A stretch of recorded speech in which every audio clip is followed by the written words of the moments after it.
Hi guys, my self Rishabh Malhotra और आज हम बात करने वाले हैं कल की मार्केट मूवमेंट के बारे में।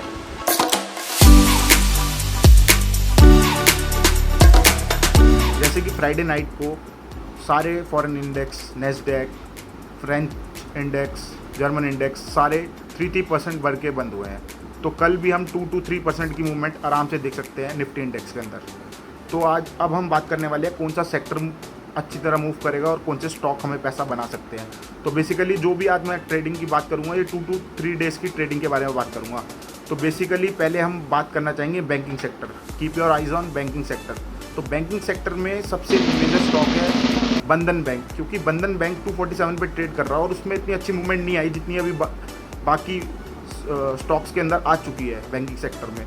तो बंधन बैंक 247 पे ट्रेड कर रहा है और बेसिकली कल 260 क्रॉस कर सकता है मेरी एडवाइस के हिसाब से। तो बंधन बैंक ज़रूर खरीदना, 247 पे 260 क्रॉस कर सकता है।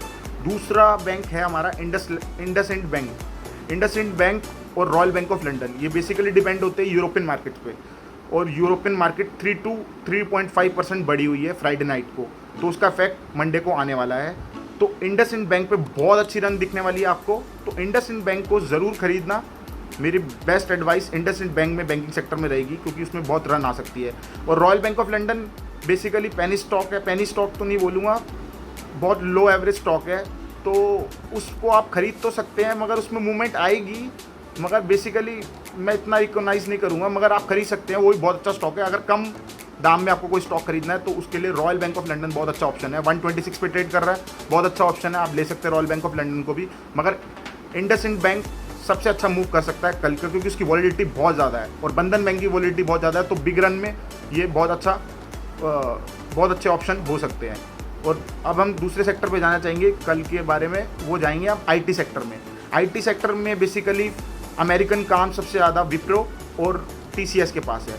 तो इनमें भी अच्छी मूवमेंट दिखेगी, 1 to 2 to 3% की मूवमेंट आ सकती है इन दोनों स्टॉक्स में भी। और टेक महिंद्रा बहुत नीचे ट्रेड कर रहा है, 580 अराउंड ट्रेड कर रहा है। तो ये बेसिकली अपनी असली वैल्यू से बहुत नीचे है, तो इस पे भी आप दाव खेल सकते हैं। और इन्फोसिस पे भी आप खेल सकते हैं। तो आईटी सेक्टर में ये 4 स्टॉक्स के बारे में मैं बोलना चाहूँगा। और हेक्सावेयर ने 20% की मूवमेंट दिखाई है फ्राइडे को।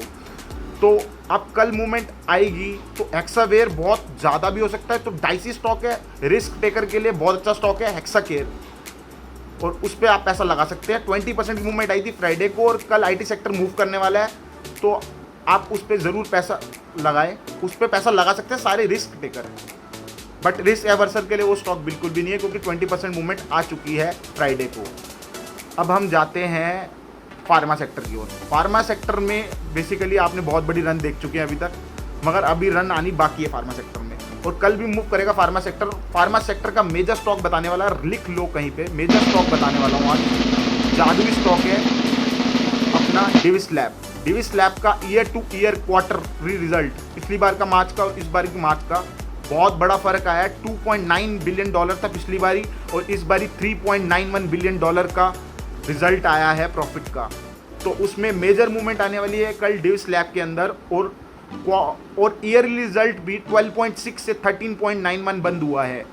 तो बेसिकली बहुत बड़ी मूवमेंट आने वाली है, और मेरा 3 साल से बेस्ट फेवरेट स्टॉक रहा है मेरा डिविस लैब, जो कि कभी नहीं गिरता, बढ़ता रहता है। उसका क्वार्टर रिजल्ट इस बारी बहुत ही कमाल का आया है। तो 2450 पे, जो भी 2450 2440 के अराउंड स्टॉक है, इसको आप बाय करें, होल्ड करें 4 to 5 डेज़ के लिए। 4 to 5 मैं कह रहा हूँ 15 डेज़ के लिए भी होल्ड करें। ये आपको बहुत अच्छा लॉन्ग रन में प्रॉफिट दे सकता है, शॉर्ट रन में भी बहुत अच्छा प्रॉफिट दे सकता है, लॉन्ग रन में भी बहुत अच्छा प्रॉफिट दे सकता है।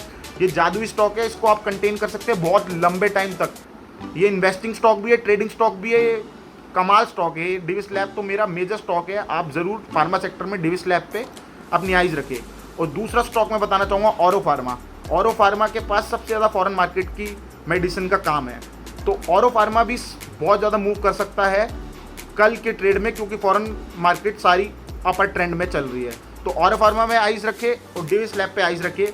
और बाकी स्टॉक्स बहुत ज़्यादा हाई रेटेड हो चुके हैं, तो उनमें पैसा लगाते हुए डर लगता है हर किसी को कि बहुत ज़्यादा हाई रेटेड हो चुके हैं, मगर हाई रेटेड है नहीं, हाई रेटेड हो चुके हैं। मगर उनमें से आप कैडिला देख सकते हैं, कैडिला बहुत अच्छा बाय हो सकता है 359 के अंदर, तो कैडिला आप तीसरा मैं रिकमेंड करूंगा, कैडिला और ल्यूपिन। ल्यूपिन भी 900 में बहुत अच्छे रेट में मिल रहा है। तो ये 4 स्टॉक्स मैं फार्मा के लिए बोलना चाहूँगा अकॉर्डिंग टू योर रिस्क।